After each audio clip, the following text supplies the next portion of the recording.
मित्रों नमस्कार। मैं डॉक्टर सहदेव पारिक श्री गोविंद गुरु राजकीय महाविद्यालय बांसवाड़ा के यूट्यूब चैनल से बीए पार्ट तृतीय वर्ष के द्वितीय प्रश्न पत्र ग्रामीण और नगरीय समाजशास्त्र प्रश्न पत्र के अंतर्गत हम आज भारत में जाति व्यवस्था के दुष्कार्य या dysfunctions of caste system in India के विषय में पढ़ने जा रहे हैं। तो सर्वप्रथम हमने पूर्व की वीडियो में आपको बताया था कि जाति व्यवस्था के अनेक योगदान हैं, प्रकार्य हैं, महत्व हैं। उसी प्रकार से जाति व्यवस्था के कुछ कमियां भी हैं जिन्हें हम दुष्कार्यों के रूप में जानते हैं। इन दुष्कार्यों को हम हानि के रूप में भी समझ सकते हैं। तो जाति व्यवस्था का जो विघटनात्मक कार्य है, विघटनकारी जो प्रवृत्तियां हैं, वो हमें धार्मिक, सांस्कृतिक, आर्थिक और राजनीतिक क्षेत्रों में दिखाई देती हैं। इन्हें ही हम जाति व्यवस्था के दुष्कार्य कहते हैं। तो सर्वप्रथम हम जाति प्रथा के सामाजिक दुष्कार्यों के विषय में चर्चा करेंगे। छात्रों, जहाँ सामाजिक दुष्कार्य की जब बात आती है तो इससे जाति व्यवस्था में जो सदस्यता, व्यवसाय, विवाह, खान पान, सामाजिक सहवास और रहन सहन के जो एक विधान बने हुए हैं या विशेष प्रकार के जो प्रतिबंध पाए जाते हैं, इन्हीं प्रतिबंधों ने अनेक प्रकार की सामाजिक समस्याओं को उत्पन्न किया है, जिसमें अस्पृश्यता है, निम्न जातियों का शोषण है, व्यक्तित्व के विकास में बाधा है, स्त्रियों का शोषण है और समाज में जातियों और उपजातियों का जो विभाजन है और उससे जुड़ा हुआ जो तनाव है, वो प्रमुख रूप से इसका सामाजिक दुष्कार्य है। इन सामाजिक दुष्कार्यों को एक विघटनकारी तत्व के रूप में हम देखते हैं और इस जाति व्यवस्था को जो हानियाँ हुई हैं, जो बाधाएं उपस्थित हुई हैं, वो कुछ इस प्रकार से हैं। इसमें से सर्वप्रथम निम्न जातियों का शोषण। तो हम ये कहते हैं कि जब जनसंख्या का एक बहुत बड़ा भाग, जिसमें निम्न जातियों का एक बहुत बड़ा प्रतिशत आबादी के रूप में हमारे देश में निवासरत है, और जाति व्यवस्था के नियमों के कारण अनेक धार्मिक, आर्थिक, राजनीतिक जो प्रतिबंध पाए जाते थे और उन प्रतिबंधों की आड़ में उच्च जातियों के द्वारा निम्न जातियों का जो शोषण किया जाता था, निम्न जातियों के लोगों से कठोर परिश्रम और श्रम से जुड़े हुए कार्य करवाए जाते थे। इन्हें गंदी बस्तियों में रहने के लिए बाध्य किया जाता था और यहाँ तक कि काम के बदले में कोई उचित और विशेष पारिश्रमिक या मजदूरी का भुगतान भी इन्हें नहीं किया जाता था और आए दिन उच्च जातियों के लोग इनसे बेगार करवाते थे, यानी कि ऐसा कार्य जिसके बदले में कोई भी मजदूरी या पारिश्रमिक देय नहीं होता था। और जाति व्यवस्था के कुछ प्रतिबंधों या विधानों की वजह से समाज के एक बहुत बड़े वर्ग को, जिसे हम निम्न जातियाँ या दलित कह सकते हैं, का घोर शोषण किया जाता रहा। दूसरा हम कहते हैं कि सामाजिक प्रगति में बाधक। समाज, कोई भी समाज हो, वो प्रगति तभी करेगा जब सभी सदस्यों को समान रूप से विकास करने, शिक्षा प्राप्त करने, नवीन आविष्कारों को अपनाने, परस्पर प्रतिस्पर्धा की करने और आगे बढ़ने के समान अवसर प्राप्त हों। लेकिन जाति व्यवस्था ने जन्म से ही कदम कदम पर अनेक परंपराओं, रूढ़ियों, धर्म और अन्य अनेक प्रतिबंधों से जकड़कर इस असमानता को जो पैदा किया है, उसमें किसी भी प्रकार की छूट नहीं थी और व्यक्ति समाज के बंधनों में बंधे रहने के कारण प्रगतिशील होकर परिवर्तन नहीं कर पाते थे। कभी इस धारणा को पाप और पुण्य से जोड़ा गया, कभी पवित्रता और अपवित्रता को लेकर के अनेक प्रतिबंध लागू किए गए और किसी भी प्रकार के परिवर्तन, और इस परिवर्तन का जो अर्थ है हम यहाँ प्रगति के रूप में लेंगे, प्रगति पर एक प्रकार से नियंत्रण लगा दिया जाता था।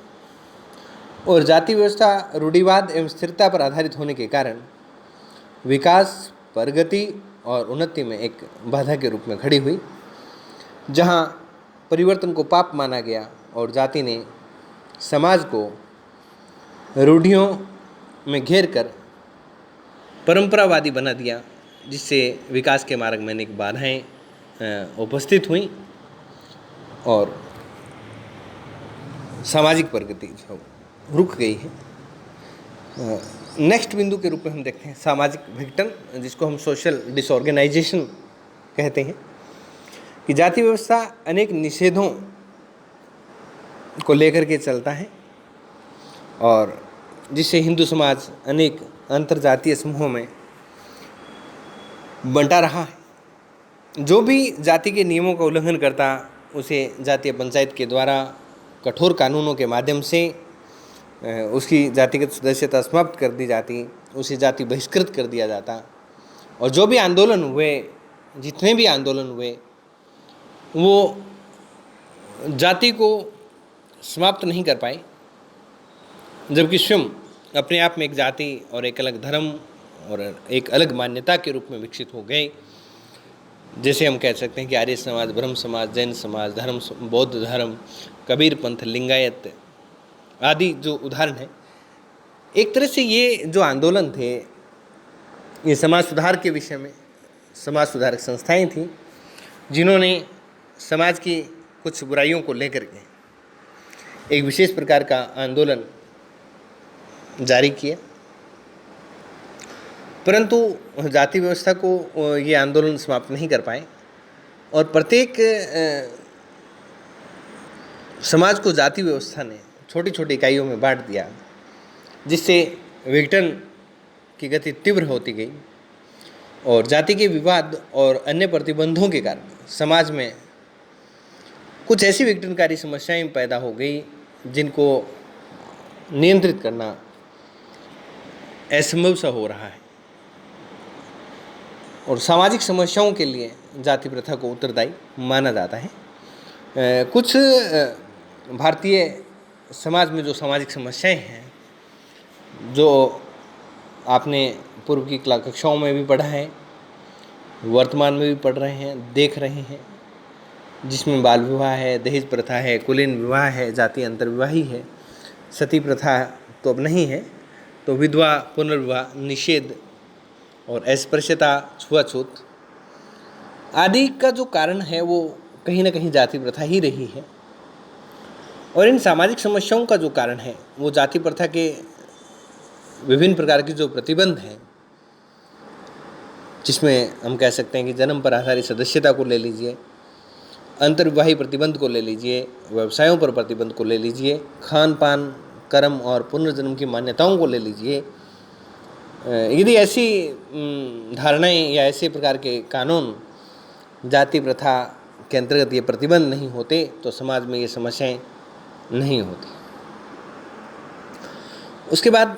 स्त्रियों के शोषण की जब हम बात करते हैं तो जाति व्यवस्था ने नारी वर्ग पर अनेक प्रकार के प्रतिबंध थोप दिए और इन्हें शिक्षा के अधिकारों से वंचित किया गया और बाल विवाह के कारण इनका शारीरिक, मानसिक, सामाजिक आदि विकास के अभाव में व्यक्तित्व अविकसित रह जाता है और अपरिपक्व आयु में विवाह और प्रसव के दौरान मृत्यु दर की बढ़ती संख्या और विधवाओं को पुनर्विवाह का अधिकार नहीं होने के कारण वैधव्य जीवन का नरक में होना और संपूर्ण जीवन जो है वो घर की चार दीवारियों में ही सीमित हो जाता था और जाति में पुरुष का महत्व जो है सर्वोपरि था और स्त्री की दशा और दिशा इतनी गिर गई थी कि आज भ्रूण हत्या के रूप में एक पाप, एक अपराध हमें दिखाई दे रहा है और स्त्रियों की जो दशा है, वर्तमान में जो स्थिति है, चाहे वो वैवाहिक है चाहे वो सामाजिक है, इसके लिए कहीं ना कहीं जाति प्रथा पर लगाए गए जो प्रतिबंध हैं वो उत्तरदायी हैं। उसके बाद हम बात करते हैं व्यक्तित्व के विकास में बाधक के रूप में जाति प्रथा का दुष्कार्य। जाति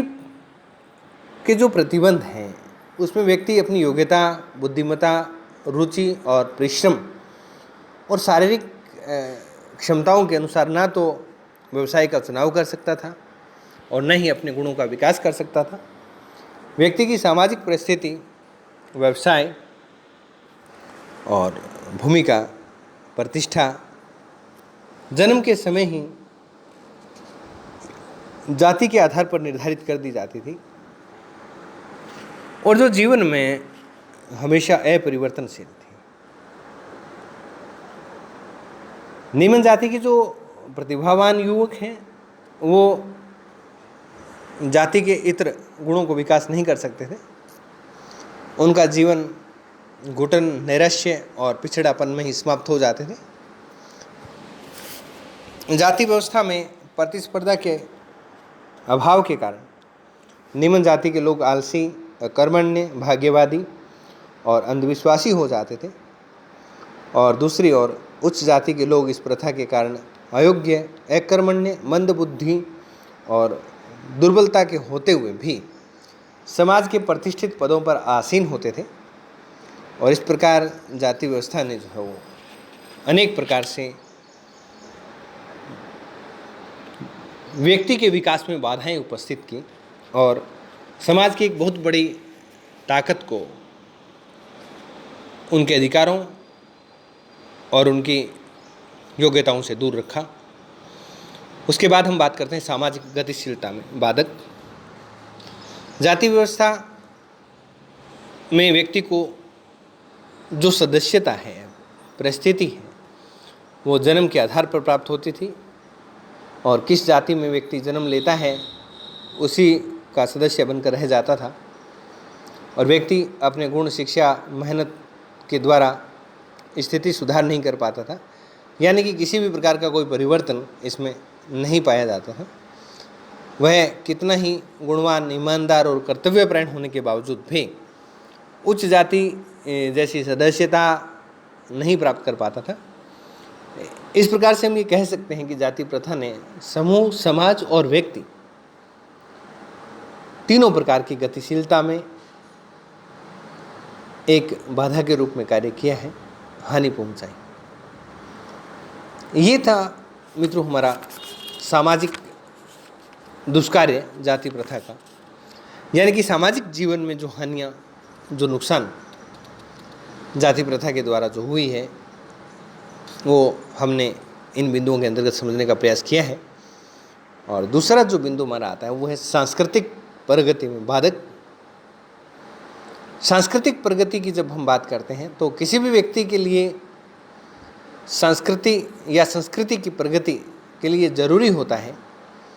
कि सभी सदस्यों को स्वतंत्र विचार करने का जो अवसर दिया जाएगा, सभी को अच्छी शिक्षा दी जाएगी, लिंग आधार पर, लिंग भेद के आधार पर किसी प्रकार का कोई भेदभाव नहीं किया जाएगा और नवाचारों का जो है वो स्वागत किया जाएगा। परंतु जाति प्रथा ने हमेशा इन परिस्थितियों का विरोध किया है और यह व्यवस्था सभी को रूढ़िवादी बनाती है, क्योंकि ये परंपराओं पर आधारित है और नवाचार और परिवर्तनों का सदैव विरोध जाति प्रथा में देखा गया है और व्यक्ति और समाज को अंधविश्वासी, पाप और पुण्य की अवधारणाओं से जोड़कर भाग्यवादी बना करके संस्कृति के विकास में बाधाएं उपस्थित करती हैं। धन्यवाद।